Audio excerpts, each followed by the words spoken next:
Qué gusto, bienvenida. Soy de Chone, pues ya habíamos hablado la vez pasada que estuvimos en una entrevista. Yo soy de Chone. Claro. Más allácito de Canuto. De Canuto. Canuto, parroquia Chone. Estamos al aire ya. Ahí estamos. Sí, estamos al aire. Bueno. Al aire.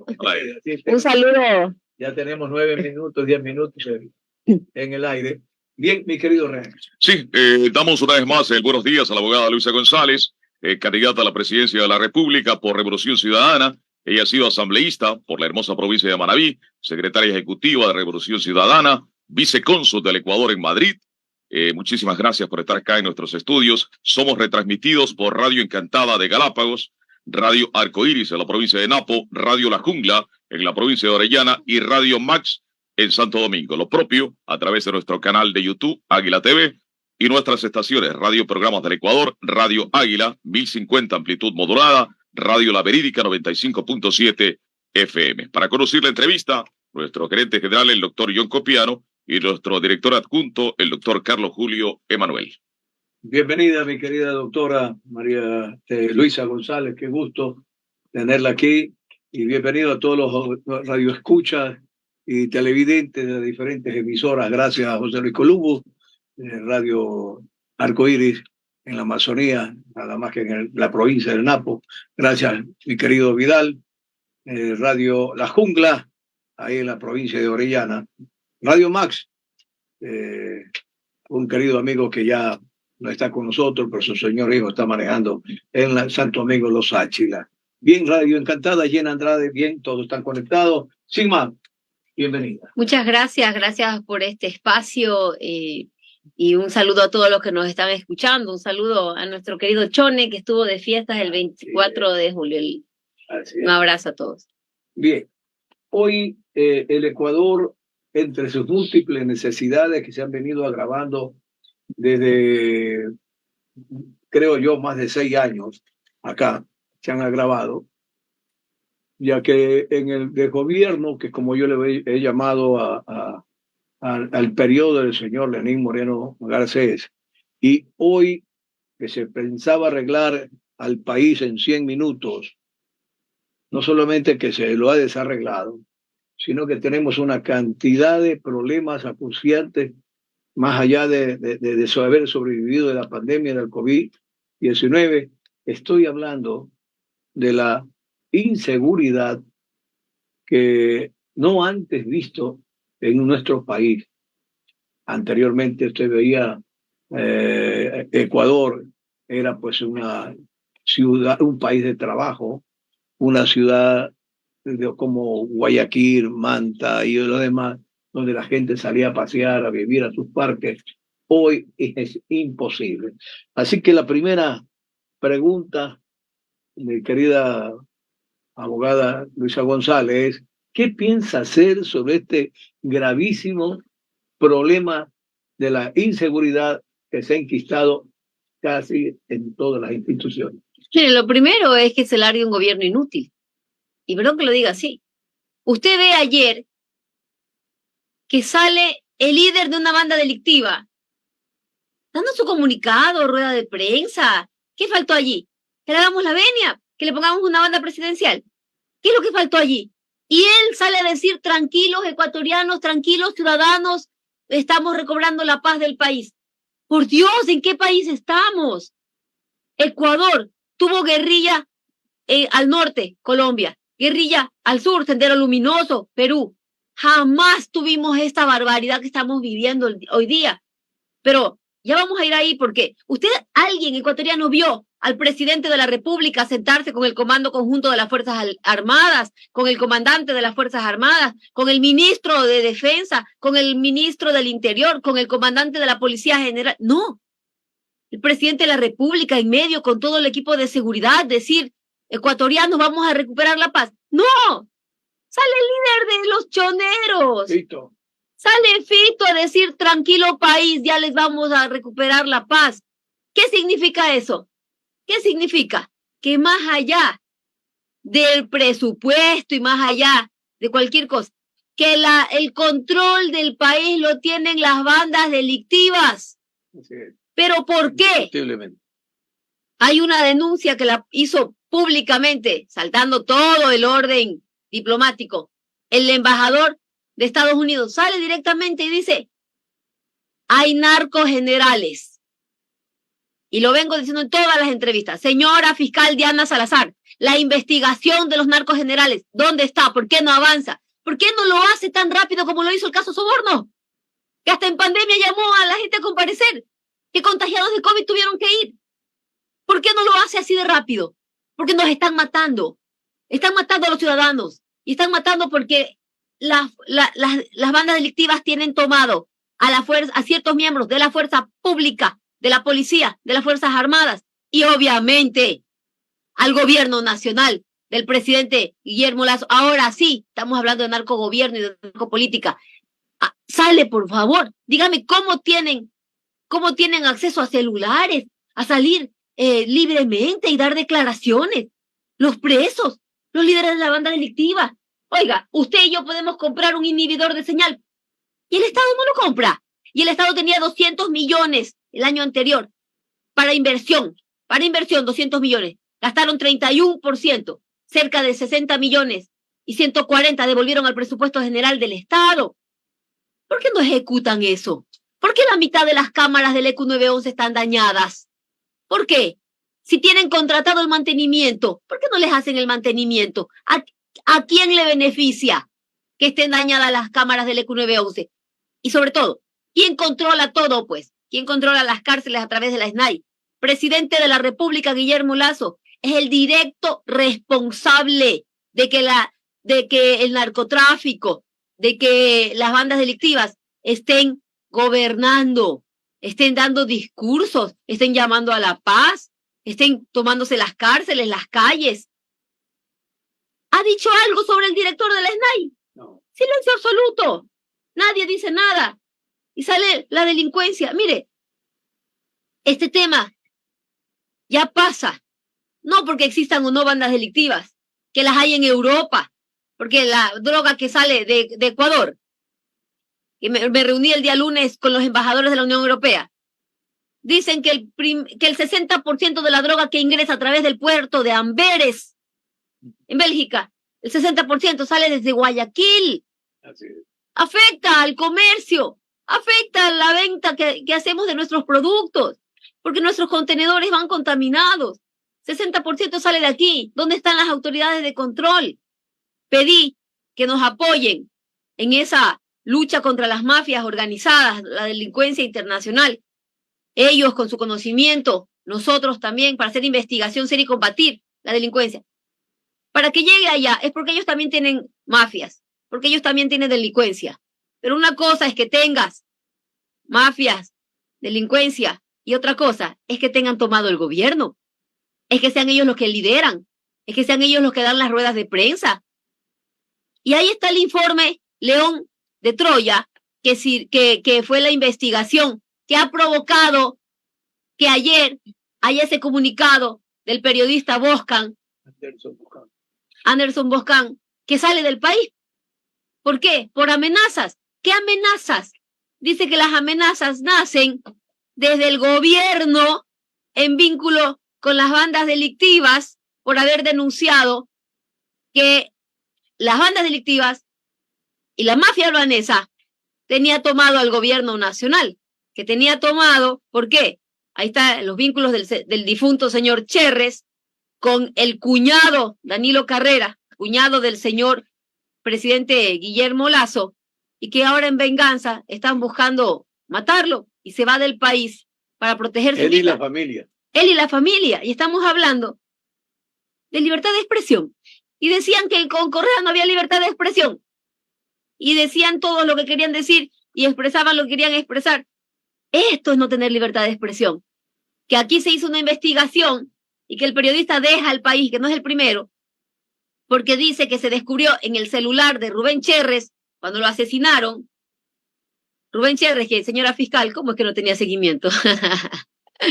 Ay, Dios mío, señora fiscal. Se acaba de poner el dedo en la llaga y es exactamente... ¿Qué se descubrió en el celular? Que lo dice la publicación de Vivanco, ¿no? Claro, que en el celular de Rubén Cherres decía que ya le estaban haciendo el seguimiento a ellos por haber denunciado el tema del vínculo del narcotráfico con el presidente de la República y que los estaban ya buscando para justiciarlos. Con el cuñado del presidente. Los vínculos con el cuñado del presidente. Y lo pone en la denuncia. Ahí está un hilo que abre el señor Vivanco en el Twitter. Eso es terrible. Esto nunca lo vimos en nuestra patria. Y por eso... a medio lo sabe. Y por eso lo decimos. Es momento de retomar primero el liderazgo del país. La conducción del país. No tenemos quien lidere el país. Bueno, sí lo hay, las bandas delictivas. Así es. Pero el presidente Guillermo Lasso no está liderando el país. Y es necesario que la fiscal general Diana Salazar haga la investigación de los narcos generales. Ya existe la denuncia. ¿Por qué no avanza, señora fiscal? ¿Qué está cubriendo? ¿A quién encubre mientras nos matan a los ciudadanos? Mira, aquí no importa si usted es pobre o rico. No importa si vive en Monte Sinaí o en la isla Mocolí. Igual, corremos el mismo riesgo de morir. No importa si usted es un niño de 2 años, si es un adulto de 50 o de 80 años. Igual corremos el mismo riesgo de que nos maten. No importa si usted es candidato, no importa si usted es autoridad electa, igual corremos el mismo riesgo. Hay 5 niveles de riesgo. Estamos en el 4. ¿Sabe lo que falta para llegar al 5 y que estemos en estado fallido? Que maten un presidente o un embajador. Eso es lo que falta. Aquí todos nos estamos jugando la vida. Yo me la juego todos los días. Soy madre soltera, tengo un hijo de 9 años. Pero hay que hacerlo. Hay que jugarnos la vida por 18 millones de ecuatorianos. Y la verdad, ¿en qué nos queda confiar? ¿En quién confío yo cada día que salgo y digo hay que combatir a la delincuencia? Confío en Dios, que es lo único que puedo confiar. Mi querida doctora Luisa González, ya para darle paso al doctor Carlos Julio Manuel. Usted acaba de decir antes, poner el dedo en la llaga. No solamente vemos que una persona de los más buscados, un delincuente de este país, hace declaraciones públicas y no lo hace el presidente, pero también fuimos prohibidos de ver, fuimos privados de ver el desfile por la conmemoración de esta ciudad, porque en declaraciones públicas se dijo que no se hacía el desfile por motivo de inseguridad. ¿Qué mensaje estamos dando eso a los mismos delincuentes y al mundo entero, abogada Luisa González? Las embajadas a nivel mundial han recomendado a sus ciudadanos no ir a Ecuador. ¿Usted sabe lo que significa eso? ¡Qué dolor, Dios mío! No ir a Ecuador. Ecuador, el país compacto más megadiverso del mundo. Ecuador, un país donde tú aterrizas en Quito y a 4 horas tienes Amazonía, a 4 horas tienes playa, a 2 horas tienes nevados. Tienes el mejor centro histórico de Latinoamérica. Tienes cultura, tradiciones, comida, gastronomía maravillosa, deliciosa, soy manabita. Ese es Ecuador. Es una maravilla de país. Tienes las Islas Galápagos a 2 horas en vuelo. Y dicen, no vayan. Porque nos quitaron la libertad. ¿Se acuerdan cuando decían, queremos ser libres? Este gobierno de la Revolución Ciudadana es represor. Y perdón que me refiera a eso. Queremos ser libres. Señores, hoy no somos libres. Somos presa del miedo. ¿Cómo reactivo yo al sector productivo si tienen que cerrar a las 5 de la tarde por miedo y no pueden vender más? Usted puede producir más, pero no puede vender más. Porque a las 5 tiene que cerrar. A las 5 cuando recién la gente está saliendo del trabajo. No puede ir a comprar. ¿Por qué? Porque tenemos miedo de que sale a estar muy de noche en las calles y que nos maten. Por eso la seguridad es uno de los principales ejes en los que voy a trabajar. Vamos a invertir $500 millones en seguridad. Y vamos a traer 2.500 millones de la Reserva Internacional. No tenemos libertad para circular. 11%. Se va a recuperar los VC, se va a recuperar. 11% de los robos son a domicilio, 40% son en las calles. Y ya nosotros cuando salimos a las calles, ya no sales diciendo, Dios mío, que no me vayan a robar. Dices, Dios mío, que no me vayan a matar. Las madres, cuando nuestros hijos salen a la calle, nos quedamos con el amén en la boca, rogándole a Cristo que los proteja a nuestros hijos y que nos los devuelva con vida. Ahora nos quitaron la libertad. El estar aquí en un micrófono es ya pensar qué vas a decir. Porque tú qué sabes si abajo te espera una banda delictiva por ahí, te mandaron a matar con lo que cuesta matar a una persona. Y el sicariato, y las vacunas. Mire, una pareja, recién casados, jovencitos, 24 años, se pusieron un negocio en Chone y hicieron un préstamo para ponerse ese negocio. Le cayeron las vacunas. ¿Cómo produces? ¿Cómo genero empleo si no ataco la seguridad? Necesitamos retomar el liderazgo del país. ¿Cómo piensa hacerlo? Mire, la inversión pública, que una vez más, el año anterior tuvieron 200 millones de dólares para inversión en todo el sector seguridad. Usaron 31%. La policía tuvo 17 millones, usó 0. No les interesa. ¿Pero por qué? Porque quien está al mando está contaminado. Desde el mismo presidente de la República, según el informe León de Troya, que le valió el juicio político. Lo que más quiere el Ecuador es que se largue rápido. Es lo que más nos han destrozado el país. Primero, el liderazgo, el control del país. Gente capaz. Segundo, la inversión. La Reserva Internacional está, la última vez que yo pedí, el reporte del Banco Central dice 7.000 millones de dólares, me dicen que ya está en 9.000. Históricamente en el Ecuador, la Reserva Monetaria Internacional no ha pasado de 4.000 millones de dólares. Bueno, ahí hay un tramo de esa reserva que nos pertenece a usted, a mí, a los ecuatorianos, que es nuestro, y yo hablo de 2.500 millones, que hay que traerlos para que sirva para dejar de morirnos. 500 millones para invertir en seguridad, hay que contratar, hay que comprar vehículos, motos, por allí son cerca de 70 millones de dólares, equipados obviamente, hay que contratar el equipamiento, municiones para la Policía Nacional, hay que revisar la capacitación de la policía, las Fuerzas Armadas deben trabajar en conjunto, hay que rehabilitar las UPC, las VCs, eso con el tema de seguridad, e invertir en inteligencia. Hay que ver el equipamiento en inteligencia. Oiga, a los señores de la CENAIN, dejen de estar espiando qué conversaciones hace Luisa González y de estar pensando en qué ataques mediáticos me envían, que cada vez que me atacan además subo más en las encuestas. No sé, se los dejo ahí como datos, no sé qué les interese, si apoyarme o no.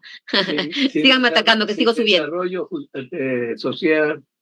Y puede haber justicia sin trabajo, sin emprendimiento, mire, puede haber seguridad. La seguridad se sostiene en 2 pilares. El primer pilar, que es el tema de fortalecer a la fuerza pública, pero además hay que trabajar de forma coordinada, no solamente la fuerza pública, pero sí hay que sentar en una misma mesa, Ministerio del Interior con la policía, Ministerio de Defensa con las Fuerzas Armadas, Secretaría de Inteligencia, EQ 911, SNAI, por el manejo de las cárceles. En forma conjunta, señores, no aquí el uno aislado del otro, todos juntos con un objetivo, con un plan estratégico para combatir a la delincuencia. Pero adicionalmente, mire usted las noticias, salen Teleamazonas, la policía captura en delito flagrante a unos supuestos líderes de los tiguerones. En delito flagrante, que habían secuestrado un camión y que tenían pensado secuestrar 15 personas más. Los dejaron libres. Delito flagrante. Salen Teleamazonas.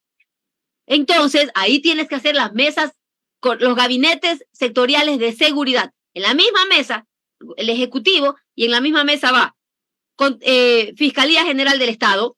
¿Por qué no formularon cargos? Porque para hayan salido libres es porque no formularon cargos. En la misma mesa, Corte Nacional de Justicia y Consejo de la Judicatura. La función judicial. Cuidado, vayan a decir, ay, interferencia en otras funciones. No, señor, interferir en otras funciones es si yo llamo y le digo, formula cargos, déjalo libre, redacta la sentencia en el despacho de la fiscal. Eso es intervención en otra función del Estado. Yo lo que estoy hablando es coordinación. Todas las funciones del Estado deben coordinar, pues.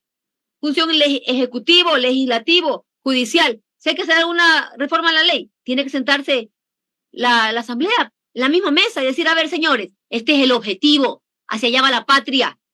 Hay que devolver la seguridad, la paz. Por aquí a cualquiera nos pueden matar. Y por la vida de nuestros seres amados y de nuestra patria, hay que trabajar en conjunto. Y ver dónde está el problema y que se tomen acciones. Señora fiscal, por Dios, de haciendo el favor de seguir la investigación previa y de ya formular cargos.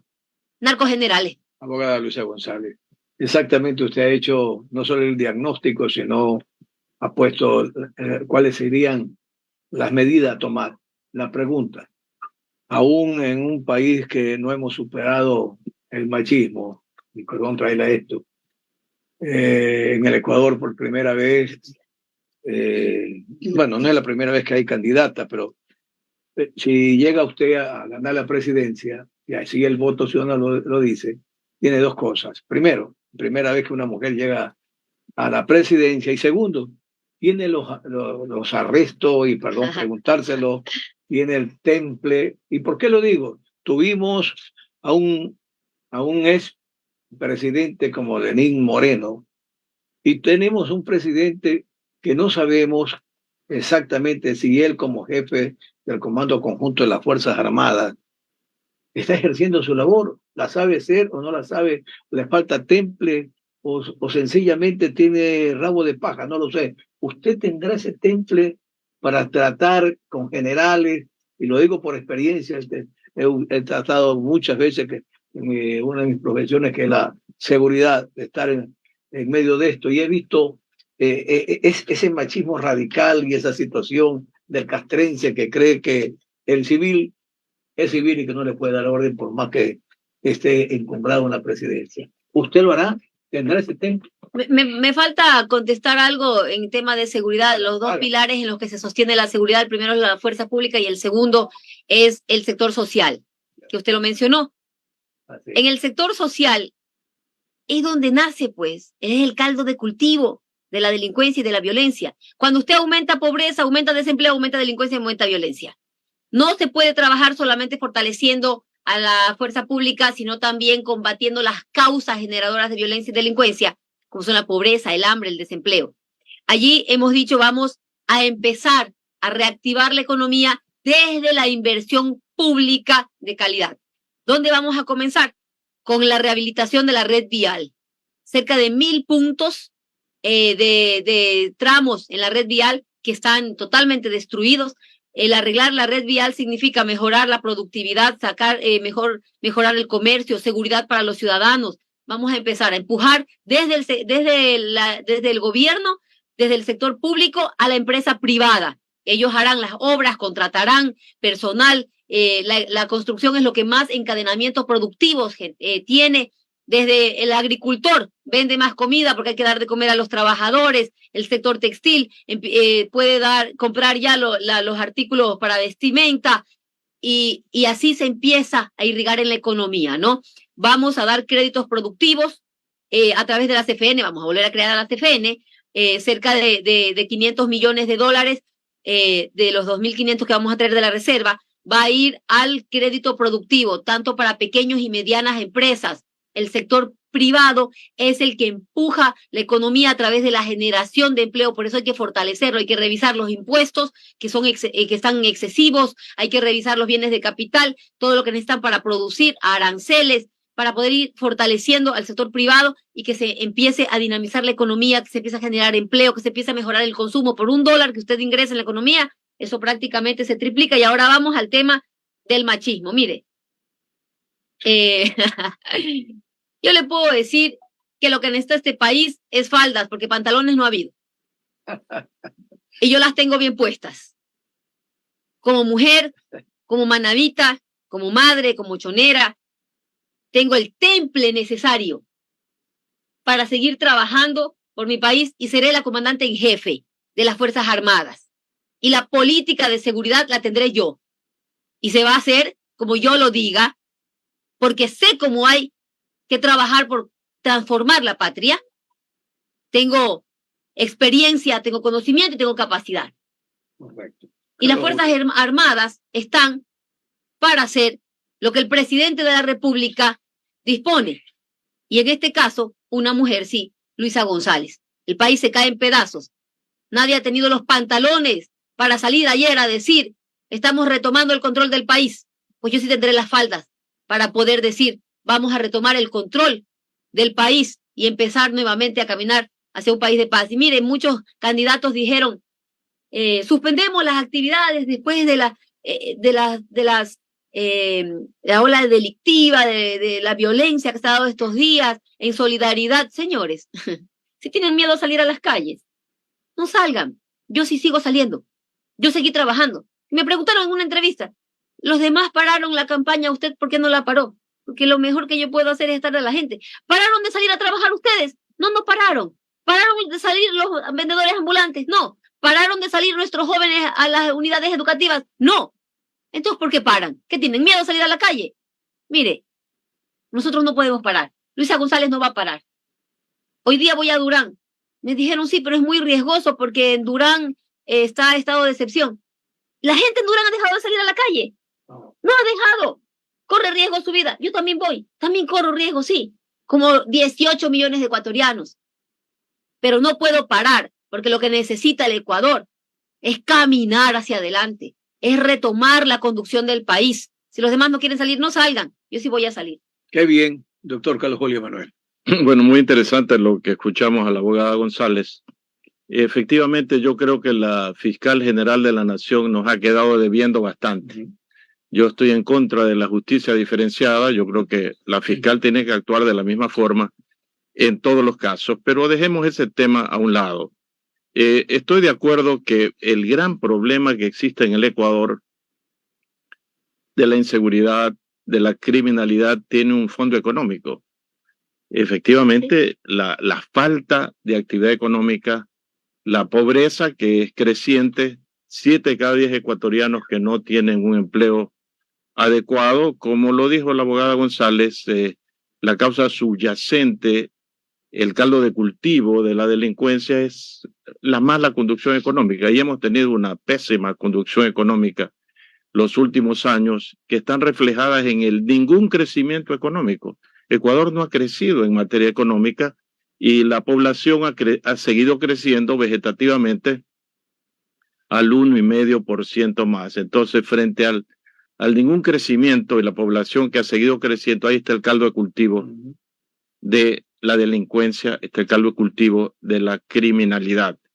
Efectivamente, lo que hay que hacer es reactivar la economía, cambiar ese paradigma de los últimos 6 años por lo menos, de que todo lo que hay que hacer es cuadrar las cuentas fiscales para poner la casa en orden, y la casa no se ha puesto en orden. Pues seguimos con los problemas que hemos tenido durante todos estos años.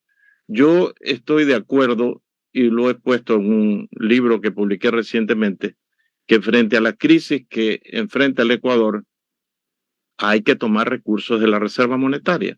Yo no soy de los ultristas que digan la Reserva Monetaria no hay que tocarla, porque si analizamos en el mundo, la Reserva Federal de los Estados Unidos, que es el Banco Central, presta dinero, el Banco Central Europeo presta dinero, ¿por qué el Ecuador no puede prestar dinero? Y yo vengo de hace mucho tiempo, hablo de muchísimos años atrás, cuando el Banco Central prestaba dinero, y el sector camaronero del Ecuador se debe fundamentalmente a que el Banco Central prestó los dineros que hoy en día le representan al Ecuador, pues 5.000 o más millones de dólares, y me voy quedando corto solamente en exportaciones camaroneras.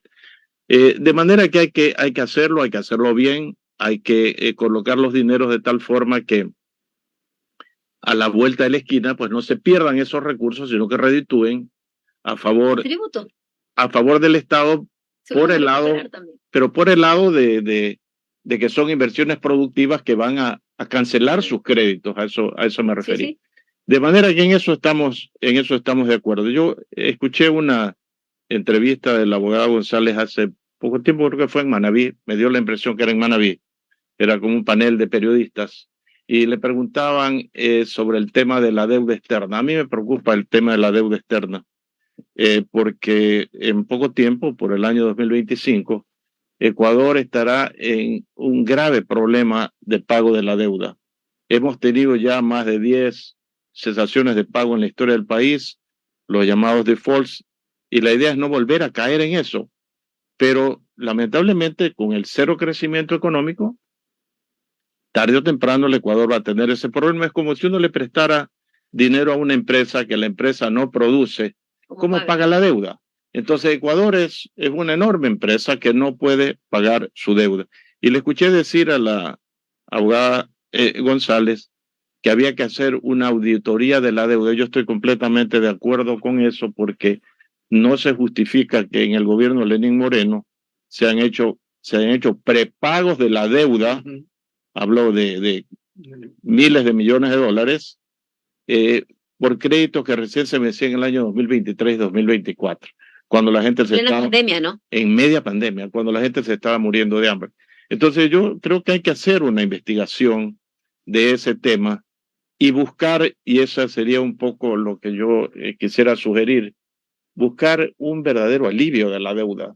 En el pasado, cuando los países han estado severamente endeudados, me voy a referir después de la posguerra, Alemania, por ejemplo, Se hicieron. no podía pagar la deuda, los países acreedores se reunieron y le dieron para comenzar una condonación de 62,5% de la deuda. Una cosa maravillosa. Y además le dijeron, usted me va a pagar la deuda en 30 años, pero siempre vinculado al crecimiento económico o al crecimiento de las exportaciones. Alemania, después de ese acuerdo, el primer pago que hizo equivalió al 4% de las exportaciones. Es como si en el Ecuador ahora tuviéramos que pagar, haciendo la misma proporción, unos 1.300 millones de dólares al año en deuda externa, cuando pronto tendremos que pagar 10.000 que no podemos pagar. Entonces, hay que buscar ese alivio, yo le diría a la abogada González, y eso no solamente tiene que venir del Ecuador, sino de común acuerdo con otros países que están igualmente endeudados como el Ecuador y que no podrán pagar. Y aquí hay un punto importante, ¿no? La deuda. Y uno se pregunta, ¿qué hicieron con el dinero? ¿Cómo se logra endeudar el Ecuador y no hay inversión en salud, no hay inversión en educación, no hay inversión en infraestructura? Y la deuda en porcentaje del PIB llega a al 60% y supera el techo del 60%. Cambiaron la ley para permitir aumentar el endeudamiento en el gobierno de Lenín Moreno. Mientras que nosotros jamás tuvimos una deuda que exceda el 40% porcentaje del PIB. Solo me permite hacer una acotación allí. En realidad, esa discusión del porcentaje de la deuda con respecto al PIB, yo sé que se ha venido dando en los últimos años, pero lo fundamental no es cuál es el porcentaje.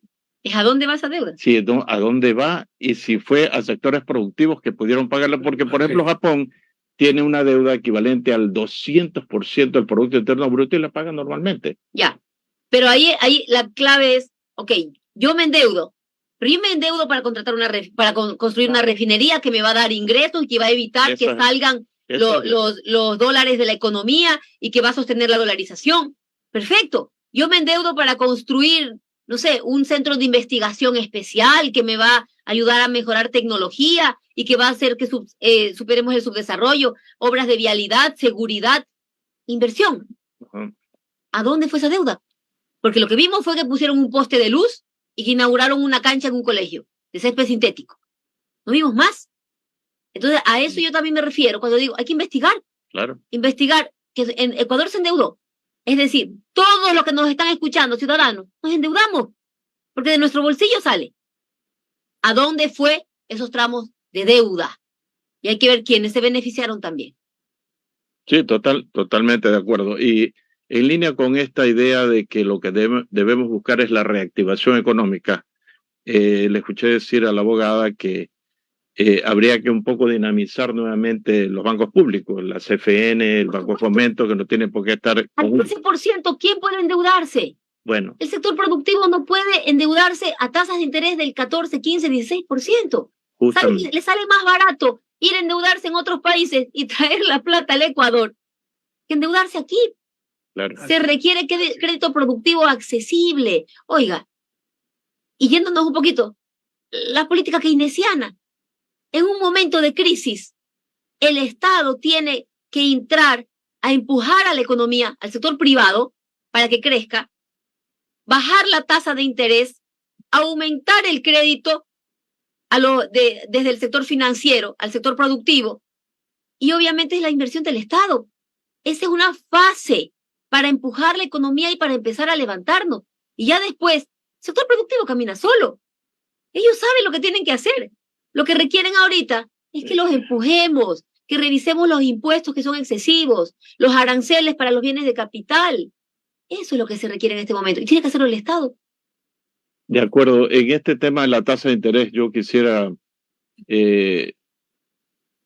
manifestar que en un esquema de dolarización como el que vive el país y que he escuchado al abogado González que hay que mantenerlo y fortalecerlo como debe ser, hay una pata de la mesa que está faltando y es algo que propusimos quienes en su momento propusimos la dolarización, que es la internacionalización, la modernización del sistema financiero ecuatoriano, para que habiendo más competencia bancaria, Sí, las tasas de interés bajen. sí. Y desde octubre del 2020, aquí Orlando seguramente habrá estado atento a este tema porque lo hemos mencionado varias veces, hay un anteproyecto de ley que reposa en la Asamblea Nacional desde octubre del 2020, van a ser 2 años, que se preparó con un equipo de economistas e investigadores sociales para modernizar el sistema financiero ecuatoriano. Está allí en la Asamblea.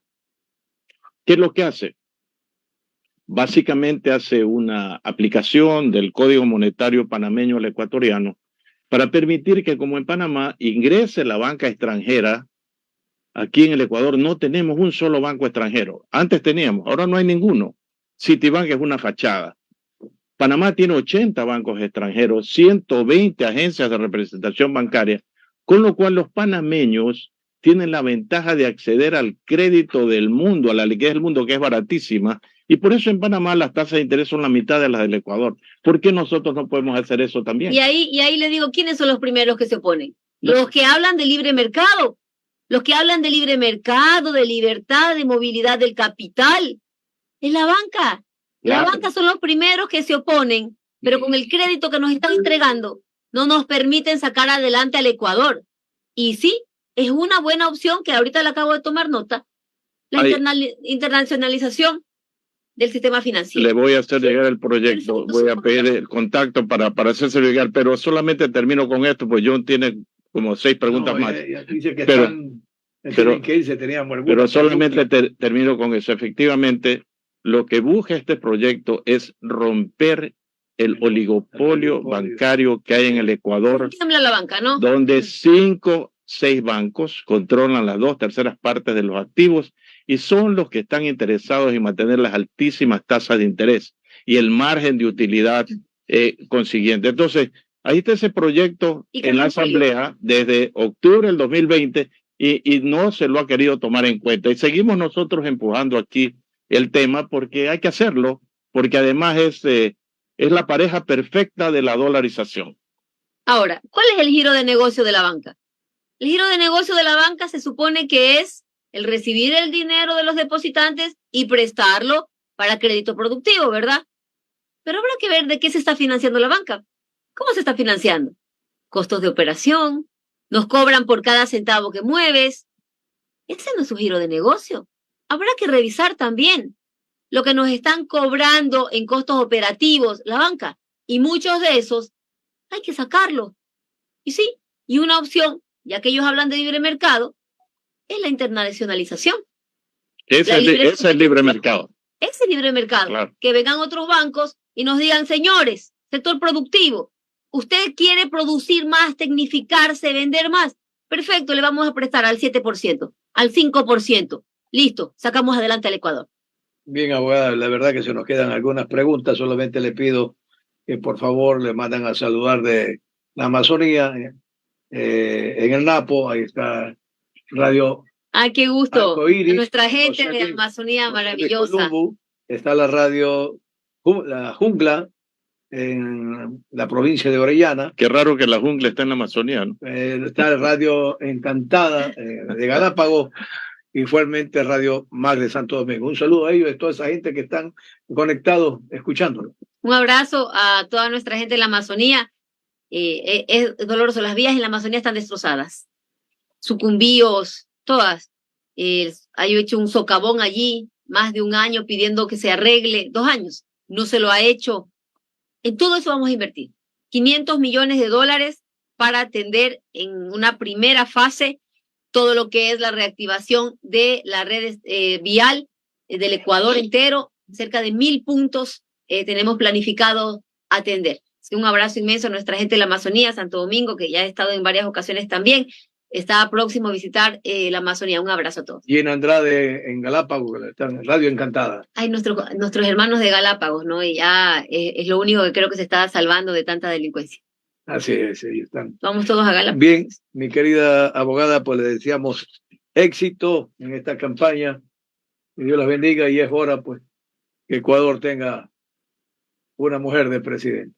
Que Dios la bendiga. Que Ecuador tenga liderazgo, que tenga conducción, que tenga capacidad. Miren, no es lo mismo manejar el sector privado, que tiene otra dinámica y otra lógica de trabajo, que manejar el sector público. 8 candidatos a la presidencia de la República. Y la única que tiene conocimiento de qué hay que hacer, de cómo hay que hacer en el sector público es Luisa González. Gracias. El 27-28% de desnutrición de esos niños. El seguro social en este país. ¿Algún mensaje para eso? Mire, nuestros niños teníamos esos planes sociales desde el vientre de la madre. Así es. Se les hacía el control desde el vientre de la madre. De allí pasaban a los CBBs para los niños de extrema pobreza, para dar atención y cuidado. De allí al sector, a la educación formal, en la escuelita, desayuno escolar, la leche, que era un producto que se les daba, lo quitaron por darles cualquier cosa, a los que aún les quedaba algo de desayuno. Esa atención a nuestra infancia la vamos a retomar. A todos nuestros hermanos ecuatorianos decirles que mantengamos la fe y la esperanza. Sabemos cómo sacar adelante el país y lo vamos a hacer. Y mi llamado, sí, a votar todo, lista 5, Revolución Ciudadana. Bien, muchísimas gracias. Ahí tuvieron la palabra de la abogada Luisa González. Gracias.